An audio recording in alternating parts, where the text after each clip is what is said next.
আসসালামু আলাইকুম everyone, welcome to মুনতাহাস diary. আজকে ব্লগটা স্টার্ট করছি হলো বাবার বাড়ি থেকে। আমার খুব সকালে প্রায় ভোর 6টা-7টার দিকে ঘুম ভেঙে যায়। তখন আমি এসে আবার একটু বারান্দায় দাঁড়ালাম। আম্মু পাশের রুমে ঘুমিয়ে আছে।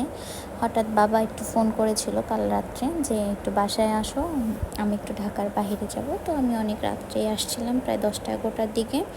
এখানে আমি একটু শুয়ে আছি, শুয়ে শুয়ে ওয়েদারটা ফিল করছিলাম, কারণ সেদিন ওয়েদারটা অনেক বেশি ভালো লাগছিল, খুব বাতাস ছিল।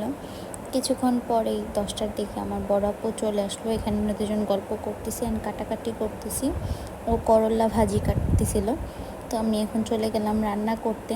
আমাদের বাসায় ছোটোখাটো একটা ফাতিহার প্রোগ্রাম করার কথা ছিল। এখানে আপু ডাল বসিয়ে দিয়েছে এবং আমি হলো গরুর মাংসটা রান্না করে নিচ্ছিলাম। আপু বলছিল যে তুই রান্না কর, আমি কাটাকাটি করে দিই।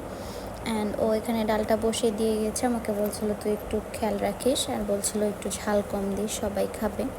তো আমি ওই রকম হলো বিফটা রান্না করে নিচ্ছিলাম। পাশের চুলায় আবার অফ ক্যামেরাতে চিকেনটাও রান্না করে নিয়েছিলাম।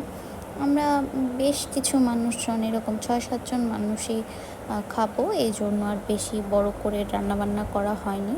এখানে আপু আবার করলা ভাজি চড়িয়ে দিয়েছিল, আমি আবার সেটাকে একটু নেড়ে দিলাম, কারণ ও শাওয়ারে গেছে। আর এখানে আমাদের ডালটা প্রায় রেডি, ডালটা বাঘার করে দিলাম। তারপরে হলো আর কোনো রেকর্ড করা হয়নি। রাত্রে আমরা ঘুমাতে চলে আসলাম, আপু বাসায় চলে গিয়েছে। আর এখানে হলো আমার ছোট পাখিটা হলো কার্টুন দেখছে। তো তার সাথে আজকের ভিডিওটাই